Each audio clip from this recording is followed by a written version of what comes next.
So I'm going to talk about our Sunday class a little bit here. If you've been there in our Sunday morning classes, you'll have noticed a painfully continuous pattern in the nation of Israel. And we've worked through for quite a while now, about a lot of the history of Israel. They were called by God, set apart, and blessed. Then, Israel, getting comfortable, would then decide to abandon God, forgetting what He had done, and choosing another way, saying, we are pretty well set. We don't need them. We're good. We can go after other things. Their sin would then bring upon them destruction. And I think it's really important, as we saw in our class, especially as we've done our studies, that it wasn't always God necessarily saying, okay, I'm going to punish you for that, but so many times it was simply a matter of, when you make this decision, this is what happens. Okay? When you choose to trust in alliances with nations that are, stronger than you and really desire your land, inevitably, when you can't stand on your own, they're going to come and take that land from you. And so, their sin would inevitably bring upon them their destruction. They were weak as a nation, and the only reason they were even able to stand in the first place was because of God's providence. Now, this destruction would generally come in the form of some oppressing nation who would either cause them to pay tribute, either would push them to the brink of destruction, or would, as we saw eventually, take them into exile. Now, their next response, as the cycle goes on, would then be to conveniently remember God and cry out to Him. Oh yeah, God can save us from that. We should go back to Him now. We should have never left in the first place. It was almost like they used God like a vending machine. Ignore it when you were hungry. But then when you needed something, you pop in a couple prayers and out would come your rescue. When they cried out, God would, and this is the amazing part to me, because even though, I think that vending machine analogy really fits for the way they treated God. But yet, despite that, God would inevitably answer every time. He would be abused and used, and He would choose to still answer and rescue. Although in some cases He would let them stew in their own consequences for a little while. But then when God would save them, they would begin that cycle all over again. Serve for Him for an abbreviated time, then go back to their selfish desires. They would just go round and round and round and round and round. And it seems like it would never end. So it's amazing as we look at this that God would continually respond. Or rather, that God still does continually respond. There was a time when the people were eventually taken into exile. They were stripped from their homeland with nothing of their own. God let them be for 70 years. They were seemingly no longer a nation. It looked as if God had given up on them finally. But then in the middle of it all, we see God still responding, making promises of restoration. We need to relate this to our lives as we go on. No matter how many times we go around that circle, no matter how many times we just, inevitably, is it only Israel that's going around that circle?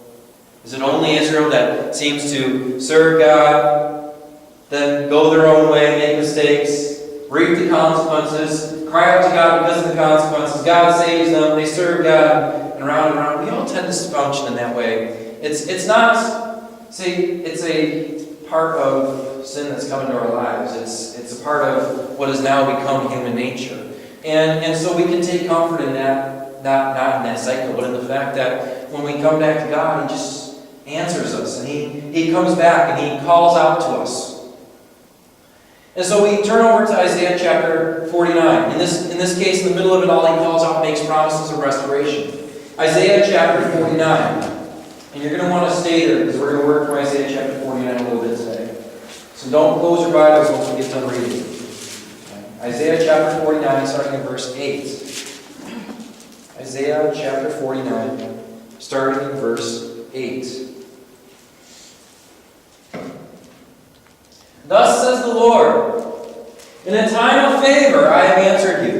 In a day of salvation I have helped you. I will keep you and give you as a covenant to the people, to establish the land, to apportion the desolate heritages, saying to the prisoners, come out, to those who are in darkness, appear. They shall feed along the ways, and on all bare heights shall be their pasture. They shall not hunger or thirst, neither scorching wind nor sun shall strike them. For he who has pity on them will lead them, and by springs of water will guide them. And I will make all my mountains a road, and my highways shall be raised up. Behold, these shall come from afar. Behold, these from the north and from the west, and these from the land of Sinai. Sing for joy, O heavens, and exalt, O earth. Break forth, O mountains, into singing. For the Lord has comforted his people, and will have compassion on his afflicted. So this is supposed to be a happy message, right? One that is received with much joy. God, through a prophet, tells the people that he's going to bring them out of bondage, out of the prison. And he's going to restore them to their previous greatness. No more shall they hunger or thirst. No longer shall they have any need. Their God who has pity on them will guide them and lead them. Verse 13 says that they should sing for joy because God has comforted his people. So with a message like that, what do you expect their response to be? They should be happy, excited, right? Yes, God is going to redeem us. The expectation is exactly what it says in verse 13, singing for joy. But keep reading the next verse. Verse 14. But Zion said, the Lord has forsaken me. My Lord has forgotten me. The prophet reports that the response of the people is not joy, but unbelieving depression and misery. The problem here is that the people are not all that different from us. We have heard these promises too many times, and we're still waiting for an answer. Jesus is king, but where is his kingdom? We are saved, but yet we still die. We will experience pain no more, yet have suffering every day. When we are in our deepest pits, and things just keep piling up, we grow tired of promises for tomorrow. Israel is the same way. They have heard the redemption story so many times. Why is this one any different? When the prophet finishes speaking, they're still going to have to go back to their empty homes in a foreign land as prisoners and exiles. Now we might challenge that they're in fact dealing with the consequences of their own decision to misdeeds. They're in exile because they turned to idols and away from God. They deserve to be where they are, and they shouldn't be complaining. They should look at their lives and realize, this is my own fault. But remember, they were in exile for 70 years. Most of the population of the people was an entirely different generation than the ones who had led that nation into exile. The ones who were there for the exile were probably only children at that time. They were not paying the price for their mistakes and then scoffing at the message of hope from God. They are paying for the mistakes of their fathers. These Israelites have grown up, most of them from day one, experiencing nothing of God's presence, except for the distant, seemingly rejected state in which they are now in Babylon.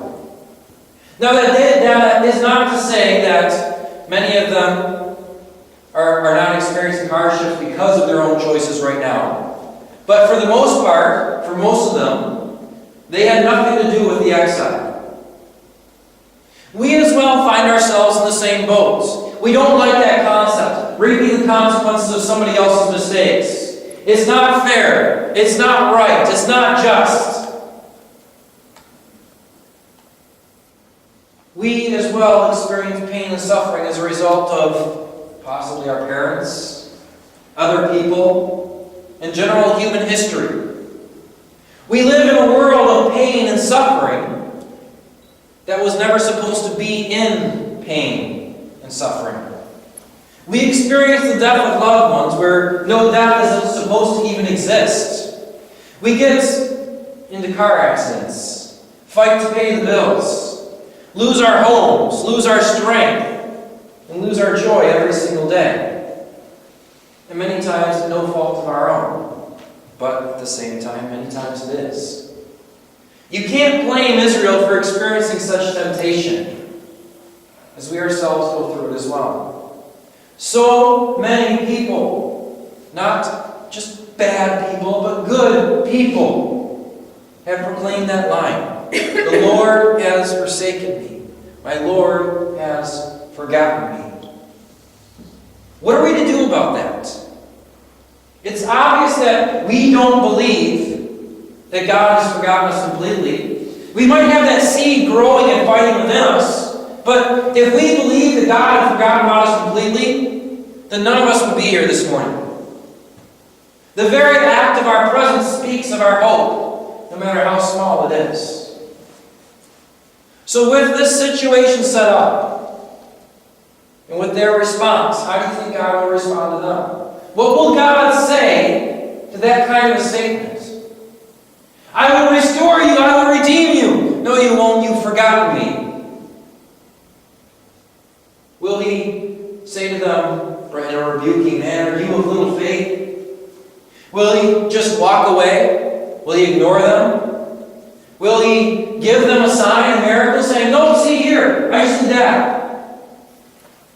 Keep reading with me, continuing on in verse 15. Can a woman forget her nursing child, that she should have no compassion on the son of her womb? Even these may forget, yet I will not forget you. Behold, I have engraved you on the palms of my hands. Your walls are continually before me. Your builders make haste, your destroyers, and those who lay you waste go out from you.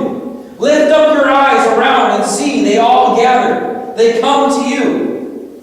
As I live, declares the Lord, you shall put them all on as an ornament. You shall bind them on as a bride does. God does none of the above. He doesn't rebuke them. He doesn't walk away and ignore them. But he also doesn't say, okay, fine, I'll fix it right now. Instead, he expresses in great depth how impossible it would be for God to forget them. We have heard the analogy of a parent and a child many times throughout Scripture. There is no way a mother could ever forget their child.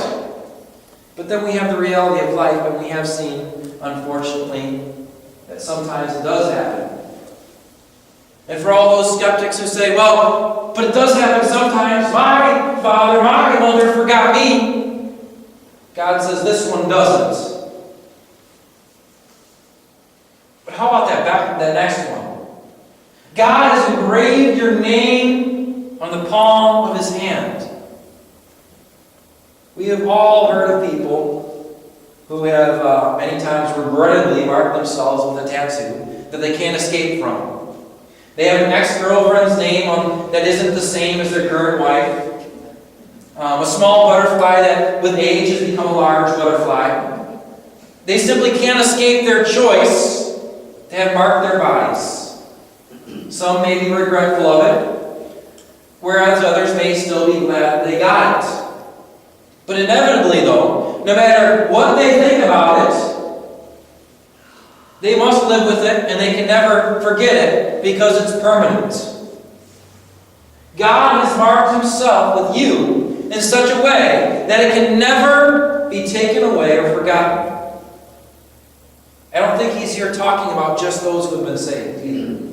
Remember, he's talking to a group of people who do not all worship God.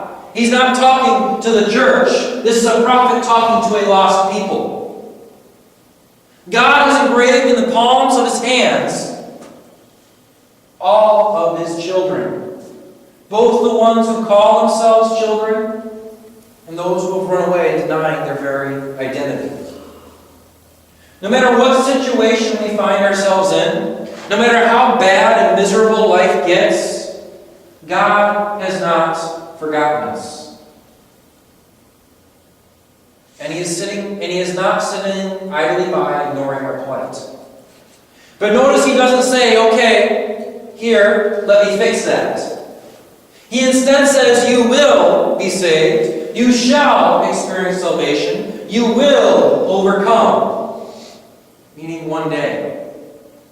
For some situations, we may overcome today. Maybe tomorrow. Maybe in a month. Maybe 10 years down the road. But then there are others that we won't be able to overcome until death. The reality of the world is we are living in a broken world. If God does redeem our situation today, tomorrow there's only going to be another one. We will experience struggles every day. But that does not mean we have to do it in misery. It doesn't mean we have to do it alone. We can look on with a living hope. A trusting faith that brings us life today in this moment, and therefore creates joy in the midst of our struggles. The end of verse 23 says, those who wait on me shall not be put to shame. Verse 18 tells us to pick up our eyes and look around us. Our troubles and confrontations, they are all around us trying to devour us. But God says they will not devour you. You will not lose. God is the victory, and we need to keep fighting. With God, this is a battle we can win. Or rather, not just can, but it's a battle we have won. While we hold on to the promise of God, trusting in His faithfulness, we are already victors. Nothing can tear us down. Look over to Isaiah chapter 50, verse 8 and 9 on the next page. Chapter 50, verse 8 and 9. This is one you need to put on your walls, to put in your wallet, to stick wherever you go. He who vindicates me is near. Who will contend with me? Let us stand together. Who is my adversary? Let him come near to me. Behold, the Lord God helps me. Who will declare me guilty? Behold, all of them will wear out like a garment. The moth will eat them up. What's the them there? We're not just talking about people who seek to strike you down. We're talking about struggles, situation, hardships, loss. No matter what it is, all of them will wear out like a garment. The moth will eat them up. The author is so confident here in God that he actually calls out to his adversaries. Any and all who are seeking to bring me down, draw near. He says, all you struggles, all you problems, all you pains in life, gather near. He who vindicates me is near. Who can declare me guilty while my God is present? Who can overcome me when my strength is found in the Lord? The prophet is basically saying, bring it on, because God is bigger than the worst the world can throw at me. The prophet is inviting trouble. He's saying, bring your worst to me, because I cannot be overcome. Behold, I'm reading verse 9. Verse 8. He who vindicates me is near. Back to 49, verse 18. It says that we are going to take those troubles that seek to destroy us, those miseries that try to overcome us, and we are going to make them into bows and ribbons and wear them like a bride. Our struggles are going to become a badge of honor and trophies of victory. And that day when we turn and see the blessings surrounding us from every side, we will be dressed in endurance and covered by our accomplishments. My loss, my pain, my scars will be put on display like a monument. Look at these great things, these powerful things which I had no chance standing against. Even they couldn't bring me down. Because with God, even they could not conquer me. We will experience struggles and suffering.